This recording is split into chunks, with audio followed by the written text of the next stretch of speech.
Hello friends, welcome to Ara's Little Kitchen. நாங்க நல்லா இருக்கோம். நீங்க நல்லா இருக்கீங்களா?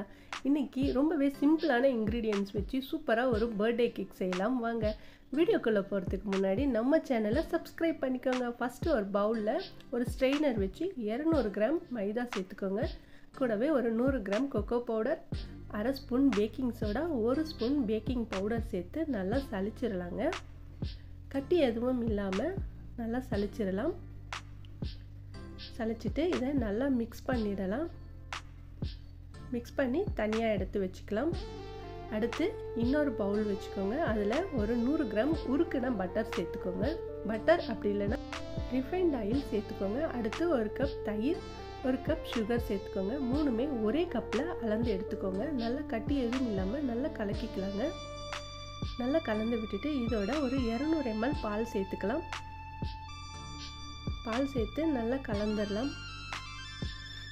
நல்லா கலந்து விட்டுட்டு இப்போ நம்ம ரெடி பண்ணி வச்சுருக்க ட்ரை இன்க்ரீடியன்ஸோட இதை சேர்த்து நல்லா மிக்ஸ் பண்ணிக்கலாம். ஒரு மொத்தமாக சேர்த்துடாதீங்க, கொஞ்சம் கொஞ்சமாக சேர்த்து நல்லா கலந்துக்கலாம். ஒரு தோசை மாவு பதத்துக்கு கலந்துக்கலாங்க. ரொம்ப கெட்டியாகவும் இருக்கக்கூடாது, ரொம்ப தண்ணியாகவும் இருக்கக்கூடாது.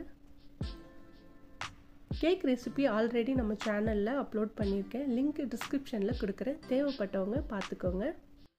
நம்ம கேக் பேக் பண்ணுறதுக்கு ட்ரேயில் பட்டர் ஷீட் போடுவோங்க. பட்டர் ஷீட் கிடைக்காதவங்க A4 ஷீட்டை அதே ஷேப்பில் கட் பண்ணிவிட்டு நம்ம பட்டர் அப்ளை பண்ணி கூட செய்யலாம், ஒன்றும் ஆகாது. கடைசியாக 1 ஸ்பூன் வெனிலா எசன்ஸ் சேர்த்து நல்லா மிக்ஸ் பண்ணிக்கோங்க. நான் 6 இன்ச்சு ட்ரே எடுத்திருக்கேன். கீழே பட்டர் ஷீட் அப்ளை பண்ணிவிட்டு நம்ம ரெடி பண்ணி வச்சுருக்க பேட்டரை இதில் சேர்த்துடலாம். சேர்த்துட்டு பபிள்ஸ் எதுவும் இல்லாமல் இருக்க லேசாக தட்டிக்கோங்க. அடுத்து குக்கரை ஒரு 5 நிமிஷம் ப்ரீஹீட் பண்ணி வச்சுக்கோங்க. ப்ரீஹீட் பண்ணும்போது குக்கரில் வெயிட் போட வேண்டாங்க. நம்ம ரெடி பண்ண பேட்டரை குக்கரில் வச்சுட்டு மீடியம் ஃப்ளேமில் வச்சு ஒரு 35லேருந்து 40 நிமிஷம் ஆகுங்க கேக் வேகிறதுக்கு. இது போல் செக் பண்ணி பார்த்தீங்கன்னா மாவு ஒட்டாமல் வரும். கேக் வெந்துருச்சுன்னு அர்த்தம். உடனே வெளியே எடுத்து நல்லா ஆற வச்சிடலாம். இப்போ கேக் டெக்கரேஷனுக்கு தேவையான சாக்லேட் சிரப் எப்படி செய்யறதுன்னு பார்க்கலாம். அதுக்கு ஒரு பாத்திரத்தில் 100 கிராம் கொக்கோ பவுடர், 100 கிராம் சர்க்கரை, 1 ஸ்பூன் சோள மாவு சேர்த்துடலாங்க. சேர்த்துட்டு பால் சேர்த்து நல்லா கலந்துக்கலாம். பால் கொஞ்சம் கொஞ்சமாக சேர்த்து கலந்துக்கோங்க. தோசை மாவை விட கொஞ்சம் தண்ணியான பதத்துக்கே வந்துட்டோம், அந்த அளவுக்கு கரைச்சிக்கலாம்.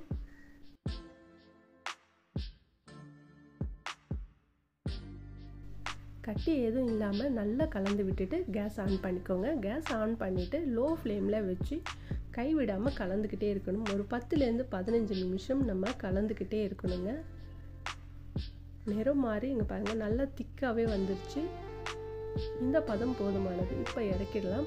இப்போ நம்ம கேக் எப்படி டெக்கரேட் பண்ணுறதுன்னு பார்க்கலாம். இப்போ கேக்கோட மேல் பக்கத்தெல்லாம் லேசாக கட் பண்ணிடலாம். அது கொஞ்சம் லேசாக கருகுன மாதிரி இருக்கும். கட் பண்ணிவிட்டு நம்ம ரெடி பண்ணி வச்சுருக்க சாக்லேட் சிரப்பை கொஞ்சம் கொஞ்சமாக கேக் மேலே சேர்த்துடலாம். கேக் ஃபுல்லாக நல்லா அப்ளை பண்ணிக்கலாம். நம்ம ஃபஸ்ட் டைம் செய்யறதுனால கொஞ்சம் பொறுமையாகவே செஞ்சுக்கலாங்க.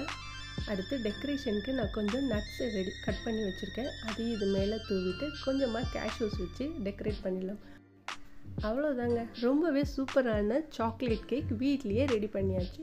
ட்ரை பண்ணி பார்த்துட்டு எப்படி இருக்குன்னு சொல்லுங்கள். இந்த டிஷ் உங்களுக்கு பிடிச்சிருந்தா லைக் பண்ணுங்கள், கமெண்ட் பண்ணுங்கள். நம்ம சேனலை சப்ஸ்கிரைப் பண்ணிக்கோங்க. ஆரோக்கிய சமையலை ரசித்து ருசிப்போம். தேங்க்யூ ஃபார் வாட்சிங். Have a good day.